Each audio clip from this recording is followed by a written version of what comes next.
Nós vamos dar continuidade no nosso estudo sobre o conhecimento de Deus, ou conhecendo a Deus. Dessa vez nós vamos falar sobre o Espírito Santo, né? Então, conhecendo a Deus, a pessoa do Espírito. Lembrando que nós começamos esse estudo apresentando a Bíblia como palavra de Deus, como revelação de Deus. Explicamos que existe duas revelações, duas formas de Deus se revelar ao homem: uma revelação geral, da qual ele se revela em toda a natureza, em toda a criação e no próprio ser do homem. E existe uma revelação especial, que é a sua palavra, na qual ele quer falar conosco, apresentar-se de forma especial. E quando nós passamos a conhecer quem é Deus, nós sabemos quem nós somos, e sabendo quem nós somos, sabemos o que ele quer de nós. Então, a sua palavra passa a ser o manual de vida para as nossas vidas, tá ok? Uma parte interessante que a gente precisa de entender é que nós falamos sobre Deus e aprendemos que Deus é trino. E aí nós falamos do Deus Pai, fechamos na semana passada sobre o Deus Filho, e hoje nós vamos falar sobre o Deus Espírito. Eu queria convidar você a abrir sua Bíblia lá no Evangelho de João, capítulo 14, versículos 16 e 17, para a gente poder iniciar. João 14, 16 e 17.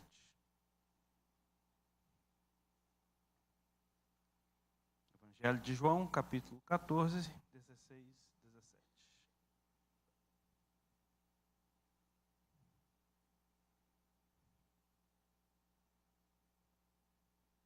14, 16, 17. Eu vou estar lendo, vocês acompanham a leitura aí na Bíblia de vocês. 14, 16, 17.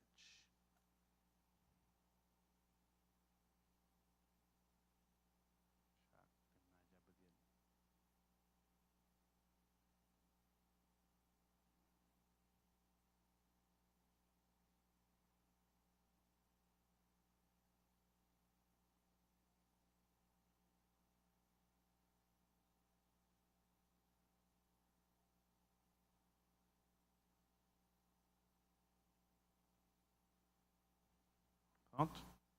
Então, vamos lá.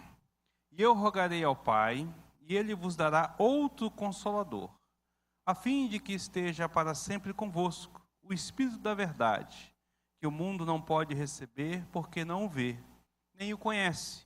Vós o conheceis, porque Ele habita convosco, e estará em vós. Uma das realidades mais importantes, queridos, para nós cristãos, é esse conhecimento da pessoa do Espírito Santo.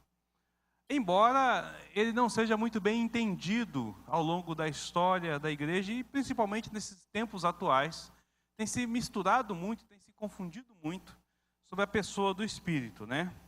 A gente ouve falar muito dele, ouve falar muito sobre o Espírito Santo, as igrejas falam constantemente, mas percebe-se que há um grande equívoco em muitos locais, em muitas maneiras de se entender o Espírito Santo.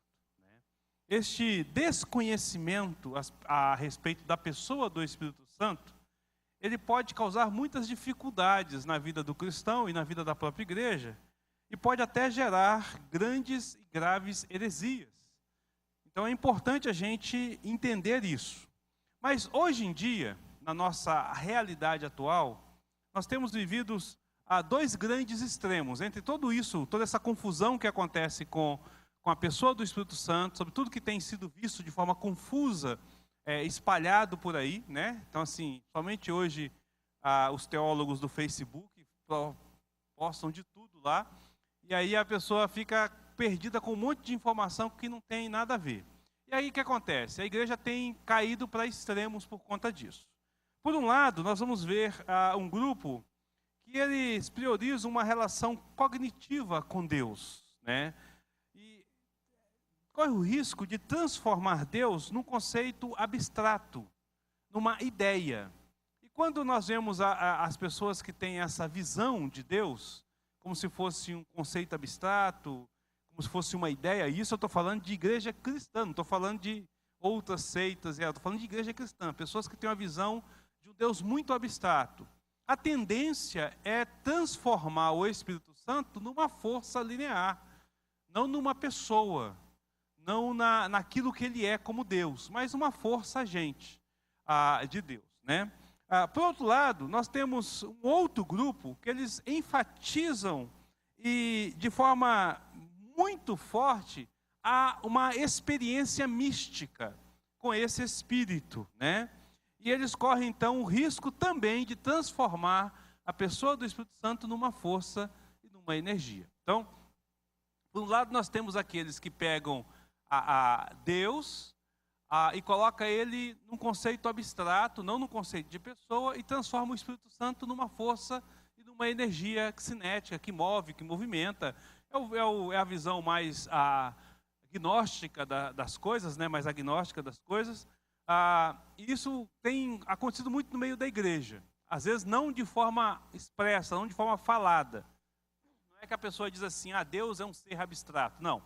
Mas o pensamento dele é tão fora de lógica que ele acaba tendo essa visão abstrata de Deus excessiva, como se fosse impossível conhecer a Deus. Um exemplo disso é aquela música que é cantada, ninguém conhece, ninguém explica Deus, né?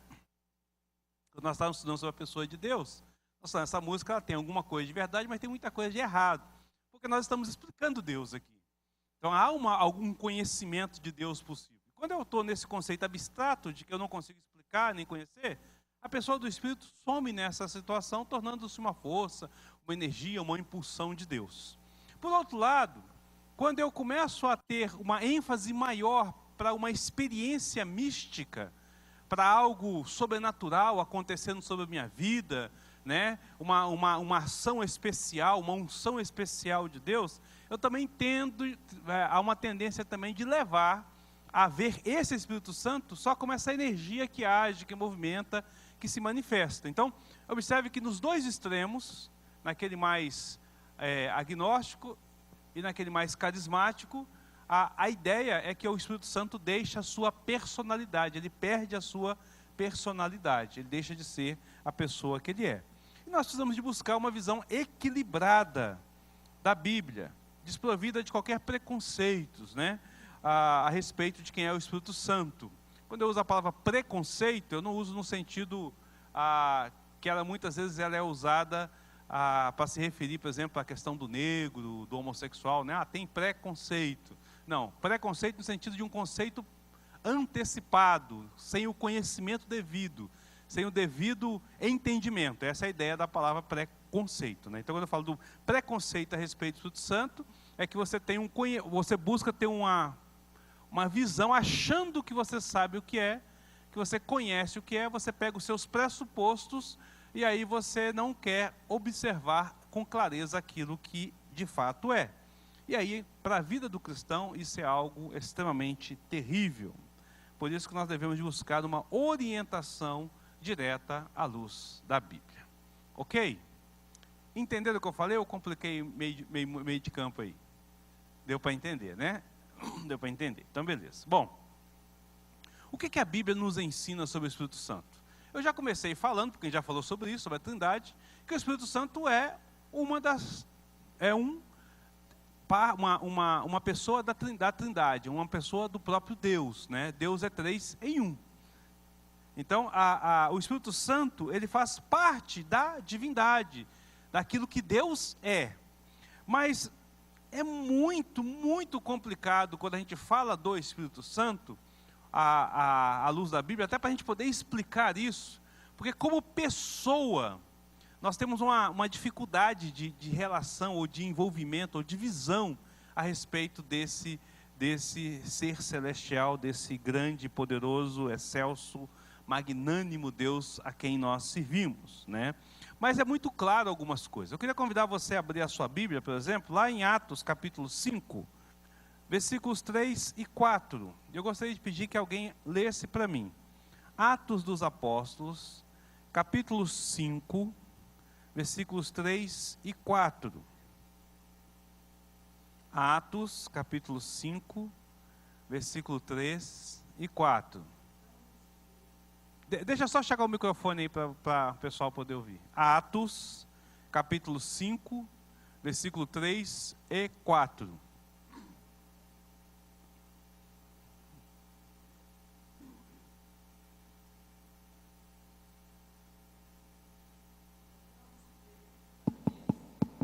encheu Satanás teu coração para que mentisse ao Espírito Santo, reservando parte do valor do campo? Conservando-o, porventura, não seria teu? E vendido não estaria em teu poder? Como, pois, assentaste no coração este desígnio? Não mentisse aos homens, mas a Deus. Lê de novo. Então disse Pedro: Ananias, por que encheu Satanás teu coração para que mentisse ao Espírito Santo, reservando parte do valor do campo? Conservando-o, porventura, não seria teu? E vendido, não estaria em teu poder? Como, pois, assentaste no coração este desígnio? Não mentisse aos homens, mas a Deus. Isso. Observa que Pedro começa, eu pedi para ele ler justamente porque estava sem o microfone na primeira parte, né? Ele fala, colocaste no teu coração o desígnio de mentir-te ao Espírito Santo, de enganar o Espírito Santo, né? Lá na frente ele vai trocar a palavra de Espírito Santo para Deus, usando o Espírito Santo e Deus como sinônimos um do outro. Não mentistes aos homens, ele não falou não mentiste ao Espírito Santo, mas mentiste a Deus. Então, os próprios apóstolos tinham essa visão de que o Espírito Santo é Deus. E ele tem os mesmos atributos que o Pai tem, que o Filho tem. São os mesmos atributos, né? Ele tem a onipresença. Ele está em todos os lugares. E nós temos como ver isso, por exemplo, à luz da Bíblia. Abra, por favor, em Salmos 139, versículo 7. Salmos 139, versículo 7. E uma outra pessoa faça a leitura para nós. Salmo 139, versículo 7. Quem for ler, levante o braço aí, por favor.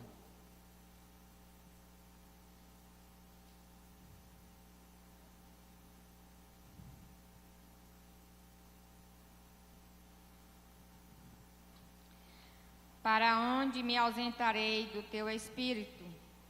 Para onde fugirei da tua face? A gente conhece o Salmo 139, né? Um salmo de Davi maravilhoso, onde ele mostra que Deus está em todos os lugares. E se ele vai ao mais longínquo do horizonte, Deus está. Se ele desce mais profundo do abismo, Deus se encontra lá. Se ele vai para a caverna mais escura, ainda que toda a treva o encobrisse, é como se Deus estivesse vendo a luz do dia. Então a ideia é Deus está em todos os locais. Mas olha só que coisa interessante. O que que Davi está falando? Para onde me ausentarei do teu espírito? E quando nós lemos esse texto, a impressão que a gente tem é que ele está se referindo de uma parte de Deus, né? Uma parte de Deus, o Espírito de Deus, como se Deus fosse matéria e espírito. Às vezes dá essa intenção quando a gente lê o texto, né? Por conta da forma linguística do português. Mas não é essa a intenção. A intenção é apresentar aí a segunda pessoa da Trindade. Por quê? Porque Jesus também disse que Deus é Espírito, né? Importa que os seus adoradores o adorem em espírito e em verdade, porque Deus é Espírito. Mas ele não está falando do Espírito Santo, ele está falando do Pai, da primeira pessoa, né? Então, o Espírito Santo é uma outra realidade, ou uma outra parte, ou melhor, é uma segunda pessoa, uma terceira pessoa da própria pessoa de Deus, do próprio ser de Deus. Vocês estão entendendo isso? Então aqui, quando ele fala, para onde eu ausentarei do teu Espírito, ele se refere exatamente a essa terceira pessoa da Trindade. E não necessariamente ao Espírito do Deus Pai, como se fosse um Espírito à parte de um Deus que tivesse corpo e Espírito, numa dicotomia. Não é essa a intenção. Esse Espírito, ele é onisciente, ele tem todo o conhecimento. 1 Coríntios 2, 9 a 11. 1 Coríntios 2, versículo 9 a 11. Quem encontrar pode levantar a mão aí que o nosso irmão vai levar. 1 Coríntios 2, 9 a 11. Achou aí mesmo? Lucas está doido que o pai dele faça a leitura aqui. Quero ver você ler, Lucas. Você tem que ler também. Mas como está escrito, nem olhos viram, nem ouvidos ouviram, nem jamais penetrou em coração humano o que Deus tem preparado para aqueles que o amam. 10? Até o 11. Mas Deus nulo revelou pelo Espírito, porque o Espírito a todas as coisas prescruta, até mesmo as profundezas de Deus. Porque qual dos homens sabe as coisas do homem, senão o seu próprio Espírito que nele está? Assim também as coisas de Deus ninguém as conhece, senão o Espírito de Deus. Aqui ele está falando sobre a onisciência, todo o conhecimento da segunda pessoa, da terceira pessoa da Trindade, que é o Espírito Santo, tá certo? Então, ele tem uma onipresença, tem onisciência e ele é todo poderoso, tem onipotência. Romanos 15, versículo 19. Romanos 15, 19.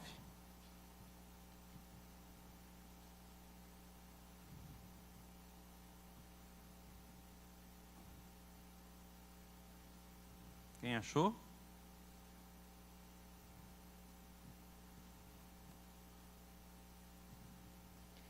Por força de sinais e prodígios, pelo poder do Espírito Santo, de maneira que, desde Jerusalém a circunvizinhança, até ao Lírico, tenho divulgado o Evangelho de Cristo. Olha que ele está falando sobre o poder do Espírito Santo, né? Falando dessa situação. Então, esses três atributos, eles pertencem a Deus. São atributos divinos, atributos exclusivos do Deus Trino.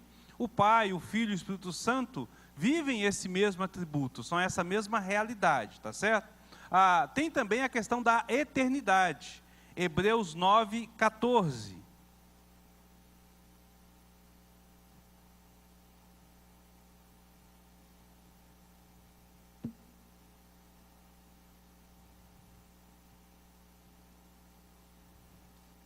Hebreus 9, 14.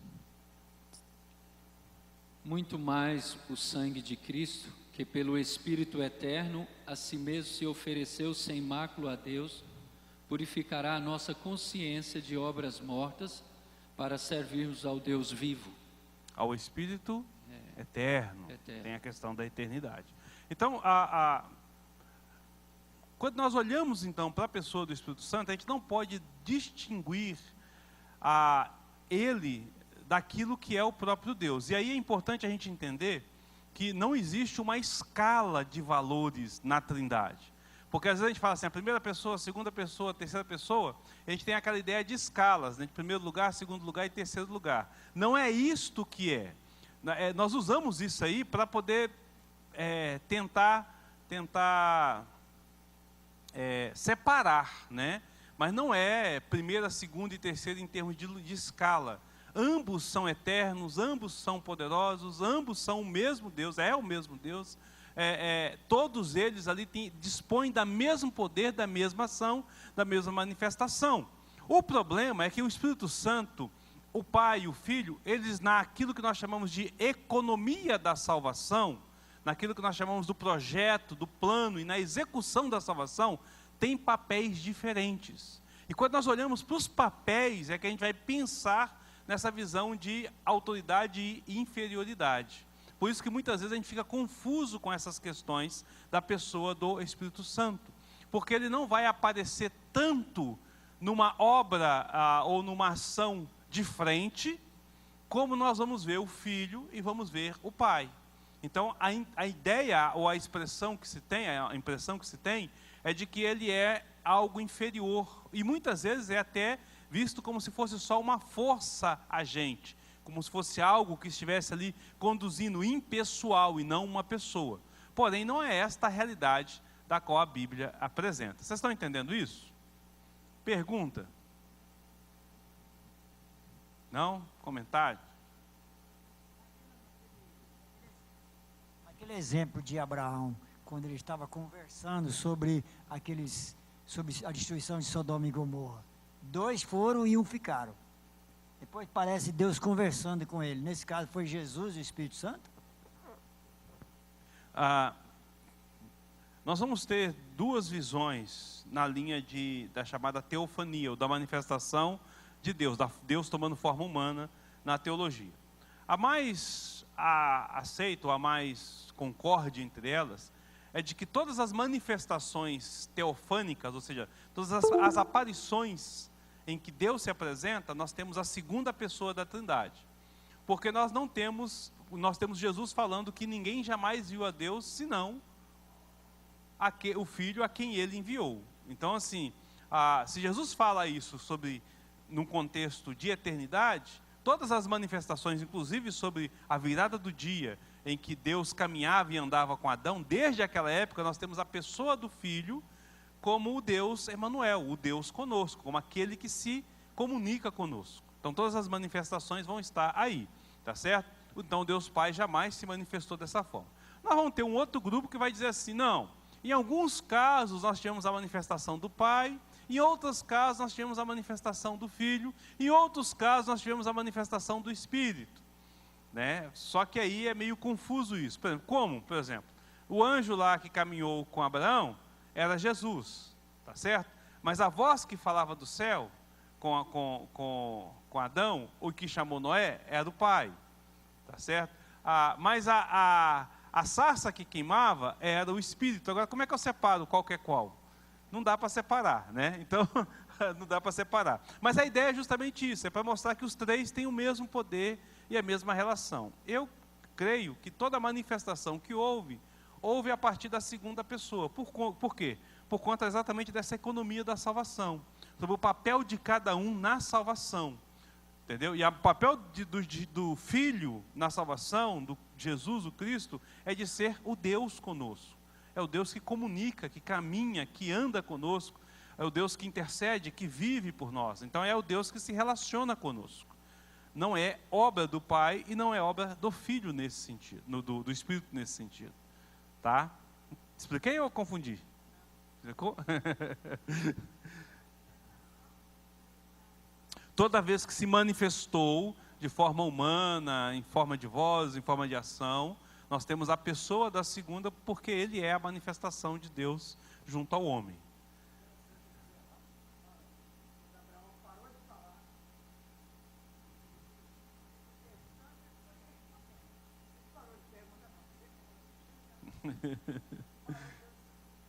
Pois é.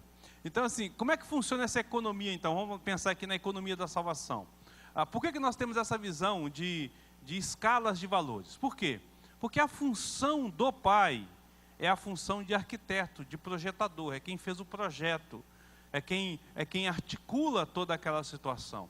A função do Filho é a função de execução, é quem vem, é quem morre, é quem sofre, né? É quem entrega a sua vida, é quem ressuscita, é quem compra para si, é quem cumpre aquilo que foi planejado. O Pai planejou, o Filho cumpriu. Qual é a função do Espírito? É aplicar isso à nossa vida. Ele é quem vai aplicar, ele é quem convence o homem do pecado e do juízo, ele é quem dá a fé salvífica ao homem. Essa ação é a ação do Espírito Santo. É ele quem habilitou Jesus enquanto caminhava sobre a terra, porque ele deixou a sua prerrogativa de Deus, né? Ele abriu mão da sua prerrogativa para se tornar servo. Então quem o capacitava para caminhar era o próprio Espírito, mas é o Espírito quem orienta a igreja, é o Espírito quem orienta a condição da humanidade para que as coisas aconteçam e a palavra se cumpra. Então ele tem uma função, R.C. Sproul, ele tinha um costume de dizer que o Espírito Santo tem a função de holofote. Ele não é a estrela deste evento. Ele não está lá para aparecer, mas para fazer brilhar a Cristo com a sua obra, para que o Pai seja glorificado. Ele é glorificado porque ele faz parte da Trindade, mas ele não é o objeto da glória. Ele não é aquele que está à frente para ser visto, né, para se levantar a bandeira. Se levanta-se a bandeira por Cristo na salvação e glorifica o Pai através disso. Mas só é possível isso pela ação do Espírito Santo. Então, por conta dessa visão de bastidores que é dada na economia da salvação, a gente então acaba perdendo essa visão da realidade, da realeza e da divindade do próprio Espírito, tá certo? E muitas vezes perdemos essa visão de pessoalidade do Espírito. Entenderam isso? Pergunta? O Márcio está lá meio assim, coçando a cabeça aí. E aí, deu para entender ou tu confundiu mais? Muito complexo? Então pergunta. Se tiver pergunta, porque senão vai ficar mais confuso ainda. A questão toda é essa. Quando nós olhamos então para Deus, na sua pessoa, a Trindade, cada uma das pessoas tem uma função específica. E nessa ação específica da Trindade, que é o próprio Deus agindo, ele vai então se manifestar dessa forma, tá certo? Então, eu queria convidar você para perceber que o Espírito Santo, ele tem obras a realizar, né? Que confirma a sua divindade, mostrando que ele é um ser divino. Romanos 8, versículo 11. Alguém leia para mim. Romanos 8, 11.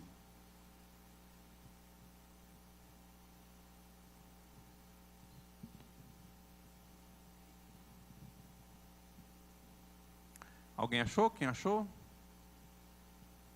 Se habitam em vós o Espírito daquele que ressuscitou a igreja dentre os mortos, esse mesmo que ressuscitou a Cristo Jesus dentre os mortos, todos vivificaram também o vosso corpo mortal, por meio do seu Espírito, que em vós habita.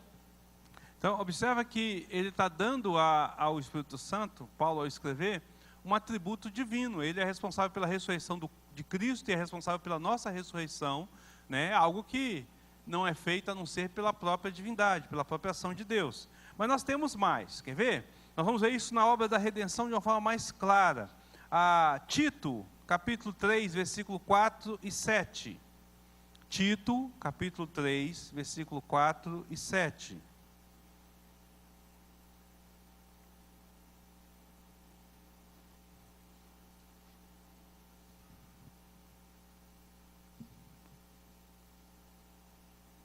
Quatro e 7, né, pastor? Uhum. Quando, porém, se manifestou a benignidade de Deus, nosso Salvador, e o seu amor para com todos, a fim de que, justificados por graça, nos tornemos seus herdeiros, segundo a esperança da vida eterna. É de 4 a 7 ou... Tito 3, de 4 a 7. Oh, desculpa. É. Vou repetir, eu só li os dois. Quando, porém, se manifestou a benignidade de Deus, nosso Salvador, e o seu amor para com todos os homens, não por obras de justiça praticadas por nós, mas segundo a sua misericórdia, ele nos salvou mediante o lavar regenerador e renovador do Espírito Santo, que ele derramou sobre nós ricamente, por meio de Jesus Cristo, nosso Salvador, a fim de que, justificados por graça, nos tornemos seus herdeiros segundo a esperança da vida eterna. Observa aqui, nós estamos falando sobre a questão da obra da salvação. Observa o papel de cada um. Olha só. Quando, porém, se manifestou a benignidade de Deus, nosso Salvador, Pai, não por obras de justiça praticadas por nós, mas segundo sua misericórdia, que ele nos salvou mediante o lavar regenerador e renovador do Espírito Santo, terceira pessoa da Trindade, que ele derramou sobre nós ricamente por meio de Jesus Cristo, a segunda pessoa da Trindade. Aí ele está, as três pessoas da Trindade aqui, na obra da salvação. Está vendo aqui? As três estão agindo na obra da salvação.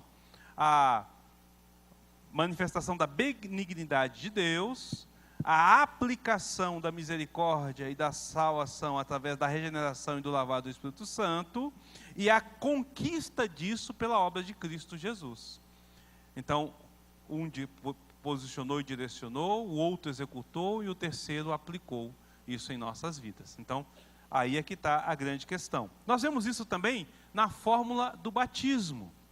Mateus 28, 19, fala que por conta de Jesus ter recebido toda a autoridade, dada no céu e na terra, então que nós deveríamos de ir e fazer discípulos, batizando-os em nome do Pai, Filho e Espírito Santo.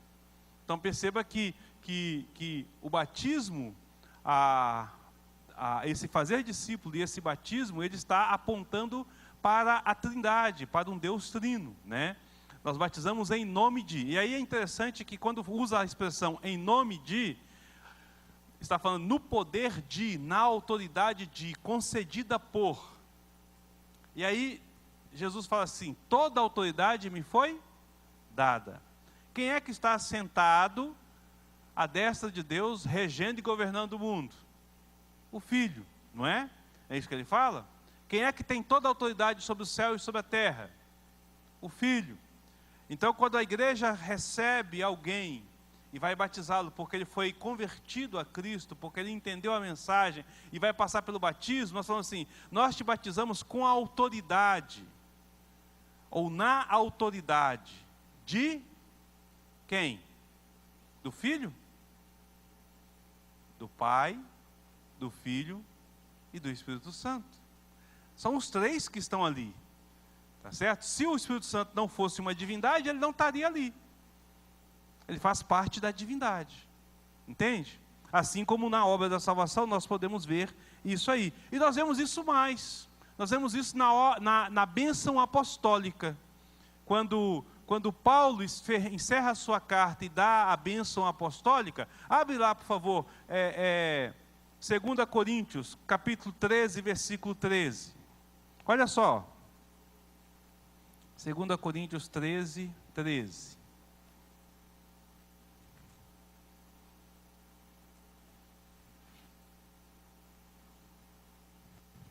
Quem achou? 2 Coríntios 13, 13.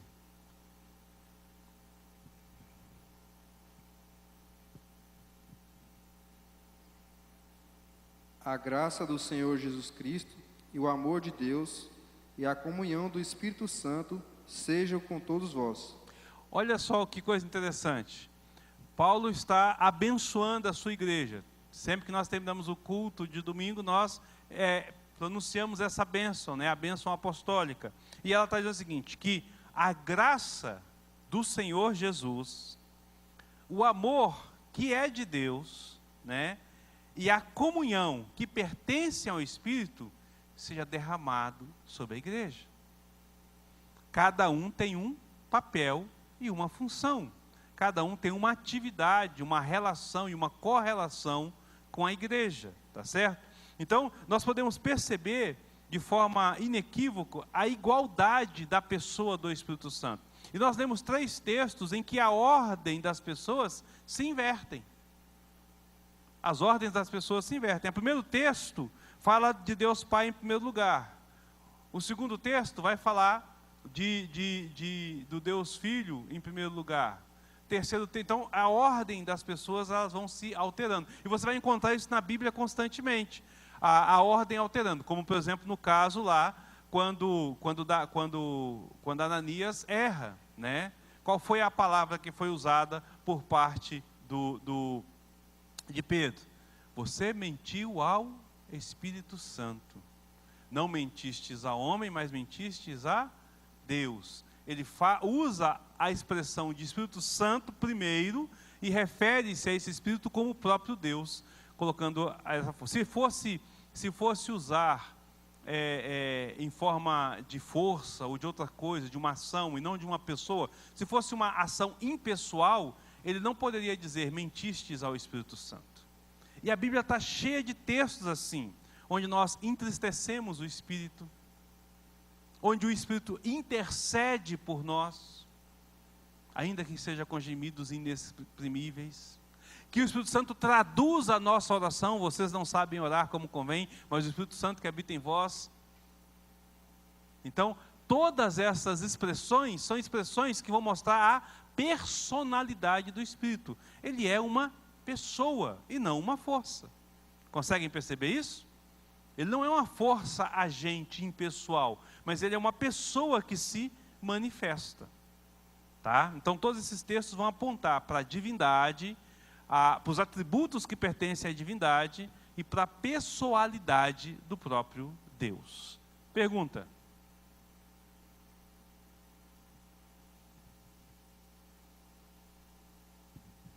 Pastor, eu vou fazer uma pergunta dentro, às vezes, da nossa oração. Uhum. É correto dirigir a oração ao Espírito Santo? Como é que Jesus ensinou a oração? Jesus, por 2 vezes, quando a gente lê os evangelhos, a impressão que nós temos é que Jesus ensinou uma vez os discípulos a orar. Mas não foi uma vez, foi por 2 vezes que Jesus ensina a orar. Primeira vez no Sermão do Monte, Jesus está dando todo o sermão e ele lá pega e fala assim: quando vocês forem orarem, orem assim: Pai nosso que estás no céu, santificado seja o nome, tal. Aí depois, mais à frente, você vai perceber que os discípulos, percebendo Jesus orando, aí você vai encontrar no outro evangelho isso, vai dizer assim, e chegando até Jesus, pediu que Jesus os ensinasse a orar. E como é que Jesus ensina? Pai que estás no... Então, a quem que a oração deve ser dirigida? Ao Pai. Ao Pai. Em nome de quem? De Jesus. Então, quando nós olhamos para essa relação de formas, nós vamos perceber que eu vou orar ao Espírito, é um negócio meio esquisito. Não é algo que foi deixado. Jesus não falou assim: vocês devem orar ao Espírito Santo. Não, mas vocês devem orar ao Pai para que Ele lhes conceda o Consolador. Você deve pedir ao Pai para que Ele venha sobre a sua vida. Deve orar ao Senhor para que Ele encha você com o seu Espírito. Ele não fala: ore ao Espírito Santo para que Ele venha e se derrame até você. Entende? Então a questão é, eu devo de fazer isso ao Pai. Aí entra aquilo que eu falei, é a função de holofote. A função do Espírito Santo é aplicar a luz, a glória, para que o Pai seja glorificado, para que a Trindade seja exaltada no tudo, mas a pessoa do Pai é glorificada. Pastor, eu vou aproveitar só entrar um pouquinho mais aí também agora a respeito da pessoa de Jesus Cristo. Porque muitas vezes a gente também se dirige a Jesus, né? Quando a gente diz Jesus atende, nos abençoa, o direcionamento correto é ao Deus Pai. Agora é para ser em nome de Jesus, não é? É. Isso que é a forma correta. A forma correta é a gente fazer isso em nome de Jesus. Mas lembra que o próprio texto bíblico diz que nós não sabemos orar como convém, mas é o Espírito Santo quem muda essa oração. Você já pensou a gente ficar preocupado o tempo todo? Será que eu estou errando certo? Será que eu estou errando errado, né? Já pensou? O carro está capotando e é o pai, é o filho, como é que é? Para quem que eu peço agora? A gente não está preocupado com isso, né? Mas essa função didática é mais para a gente poder entender a realidade daquilo que é o próprio Deus. Se eu falo, a Santo Espírito enche a minha vida, é uma oração, né? Santo Espírito enche a minha vida. Eu estou orando, estou pedindo ao Espírito Santo para que Ele venha. Eu reconheço a sua santidade, a sua divindade, e estou pedindo para que Ele venha. Vai ser menos aceita diante de Deus do que se eu falar: Pai, envia o Teu Espírito para encher a minha vida? Não. O meu coração vai estar dizendo a expressão da verdade. A grande questão é que eu não posso colocar o Espírito Santo no lugar do Pai, e não posso colocar o Filho no lugar do Espírito, ou vice-versa. E este é o grande problema que nós temos hoje. O grande problema que nós temos hoje é que nós tiramos a centralidade da pessoa no local que ele é. Não é na nossa oração, mas é na nossa forma de ver e viver as coisas. Entendeu? De ver e viver as coisas. Por exemplo, eu tenho uma dificuldade muito grande com a ideia de culto ao Espírito Santo. Né? Hoje é o culto divino do Divino Espírito Santo. Qual a necessidade? A Bíblia não fala para a gente fazer um culto ao Divino Espírito Santo. Não fala nem para fazer um culto a Jesus, é para fazer um culto a Deus. E aí é a Trindade. Tá certo? É a Trindade. Jesus é a centralidade da revelação de Deus, porque Ele é a palavra da salvação, Ele é o ato da salvação. E o Espírito Santo é a aplicação dessa verdade. Eu não preciso de ficar fazendo um culto a uma parte da divindade. Eu faço a Deus Trino, na pessoa do próprio Deus, daquele que se assenta de fato eternamente sobre o trono. Respondeu a dele aqui. Respondi já? Pastor, às vezes a gente orando, a gente pede ao Senhor que envie o Espírito Santo a cuidar de alguém, por alguém a gente pede ao Pai, mande o Espírito Santo a consolar, a mudar a maneira dessa pessoa ser, uma coisa assim. Isso está incorreto? Não, não está, porque o Espírito Santo, ele precisa de ser honrado como Pai, mas essa é a realidade do Espírito Santo. Nós lemos o texto de João 14, 16 e 17, eu pedi que você abra de novo lá em João, Evangelho de João, capítulo 14, versículos 16 e 17, aí nós vamos aproveitar e vamos ler o versículo 26 também.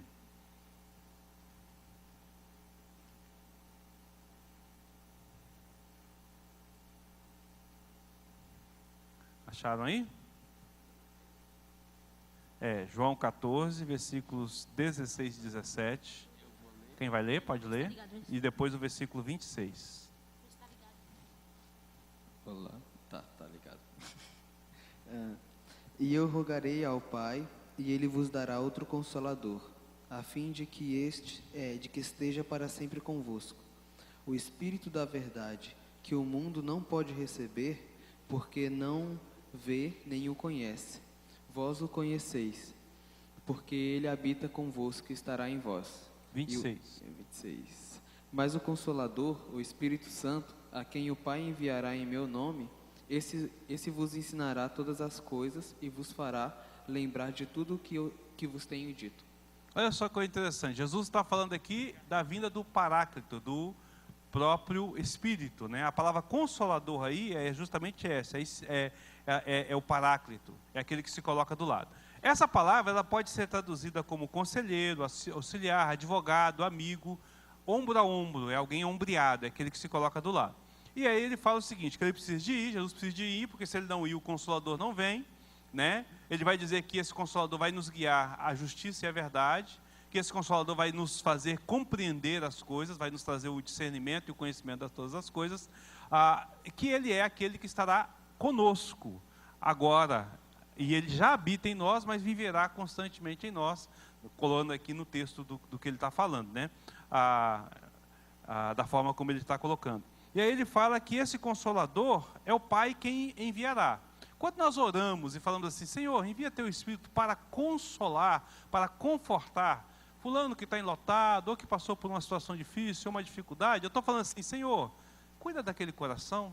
O Senhor como Deus, que pode mudar a pessoa, que pode mudar a personalidade, que pode fazer uma perspectiva diferente, que eu não posso, mas só o Senhor pode, faz isso. Essa é a função do Consolador, consolar. Essa é a função do Espírito, ser amigo, ser conselheiro, estar ombro a ombro, tá certo? Então não está errado se eu faço essa oração, não. Eu posso fazer isso de uma forma bem clara, né?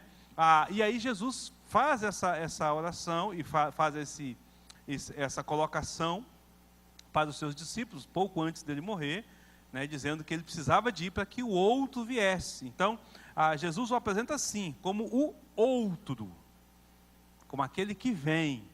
Não é parte de mim, porque esse é o problema da igreja. Tem muita gente que acha que o Espírito Santo é parte de Jesus, né? Mas ele é o outro, ele é a terceira pessoa da Trindade. Ele não é parte de Jesus, ele não é a força inanimada de Jesus, impessoal de Jesus, mas ele é a própria pessoa de Deus que vem para consolar. Agora, como é que pode consolar se não for uma pessoa? Como é que pode trazer conforto e consolo? Como é que pode ser amigo se não for algo pessoal, se não houver uma personalidade? Entende? Então, nesse contexto é que a palavra vai nos direcionar exatamente para a questão da pessoa do Filho. Ok? Pergunta? Comentário? Não? Bom, a Bíblia ensina que o Espírito Santo é uma pessoa pelo fato de que as qualidades que lhe são atribuídas são próprias de uma pessoa, né? A saber, ele pensa, ele sente, ele tem vontade, ele tem consciência, ele é autodirigível, ele é autônomo, né? E aí nós vamos poder ler um monte de textos que vai apresentar esta realidade daquilo que ele é. Nós vamos ler somente alguns para a gente poder facilitar essa nossa direção. Queria que abrisse em Romanos 15, versículo 30. E o outro já vai abrir em Efésios 4, versículo 30 também.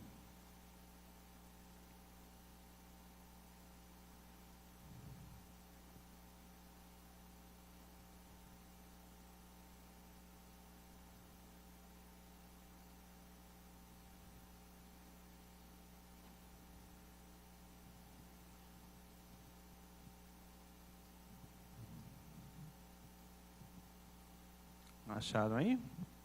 Achamos, pastor. Então vamos lá. Romanos 15, 30. Rogo-vos, pois, irmãos, por nosso Senhor Jesus Cristo e também pelo amor do Espírito, que luteis juntamente comigo nas orações a Deus a meu favor.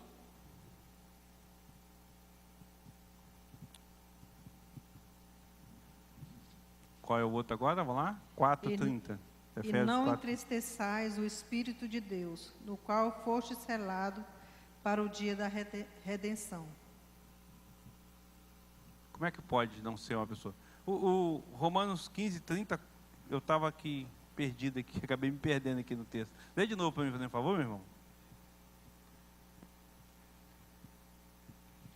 Rogo-vos, pois, irmãos, por nosso Senhor Jesus Cristo, e também pelo amor do Espírito, que luteis juntamente comigo nas orações a Deus a meu favor. Então, como é que pode ser, não ser uma pessoa e amar? Pelo amor do Espírito, né? Como é que pode não ser uma pessoa e não entristecer? Não entristeçais o Espírito. E aí vem o outro texto, igual eu falei, né? Sobre a questão de você, do Espírito Santo, ele ser o consolador, ele está consolando, do Espírito Santo ser o intercessor, aquele que vai traduzir, o tradutor da sua oração. Tudo isso vai apontar exatamente para essa personalidade. Mas tem mais. Apocalipse 2:7. E um outro pode abrir em Gálatas 4:6.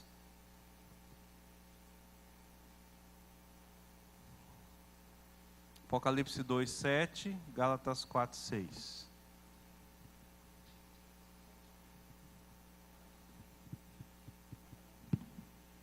Pode ler. Quem tem ouvidos, ouça o que o Espírito diz às igrejas. Ao vencedor, dar-lhe-ei que se alimente da árvore da vida que se encontra no paraíso de Deus. Ouça. Quem é que está falando aí? É o Espírito. Ouça o que o Espírito tem a dizer à igreja, né? O Espírito fala. Gálatas 4:6. Quem achou Gálatas 4:6?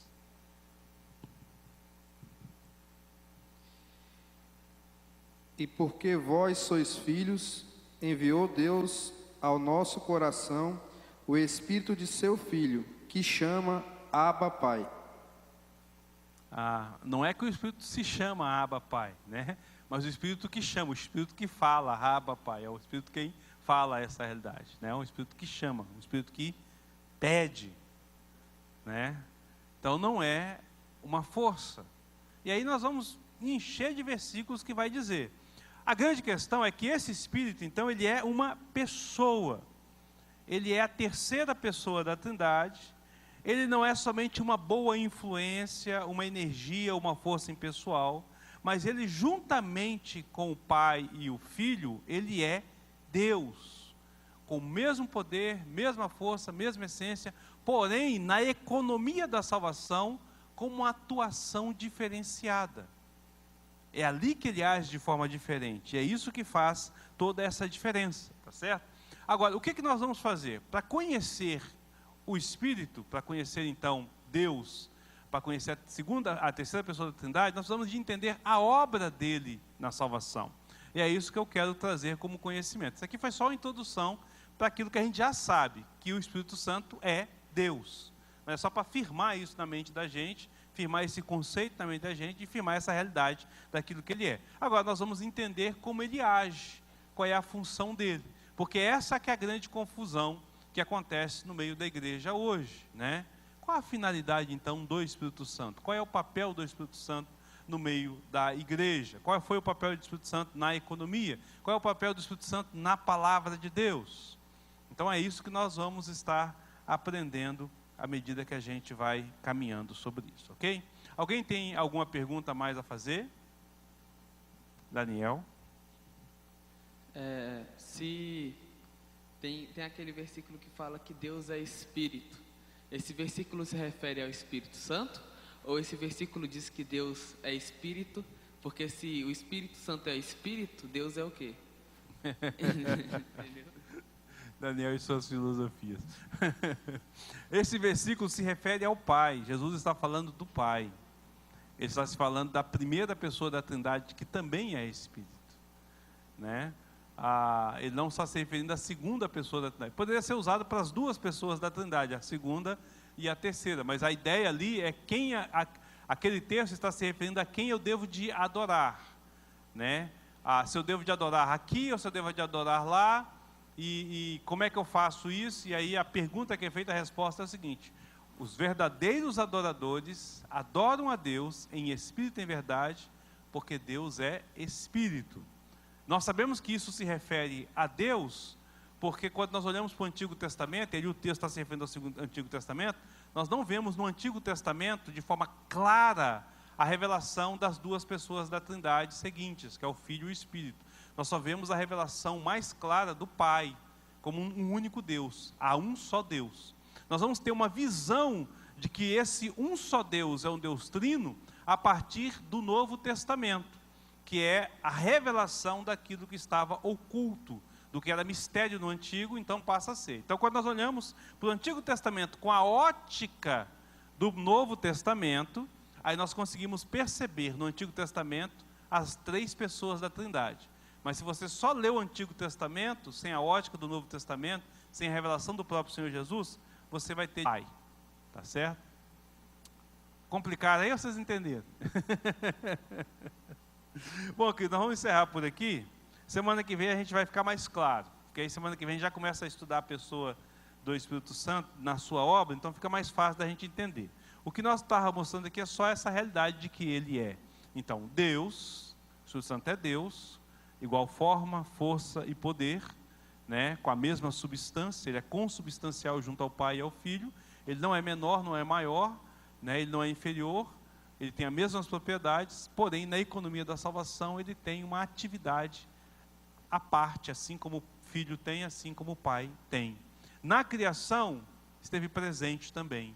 Então, tudo isso aí nós vamos perceber à medida que a gente caminha. Você vai ver que Deus está sempre agindo na sua forma triuna, tá certo?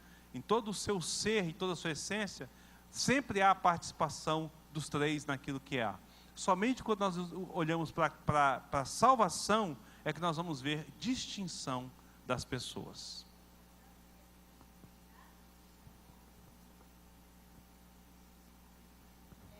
Eles são tão um, né, que o último versículo de Gálatas lá, fala que o Espírito do Filho, se o Espírito não é o Filho, mas o Espírito está no Filho, e o Filho está no Espírito, então não tem como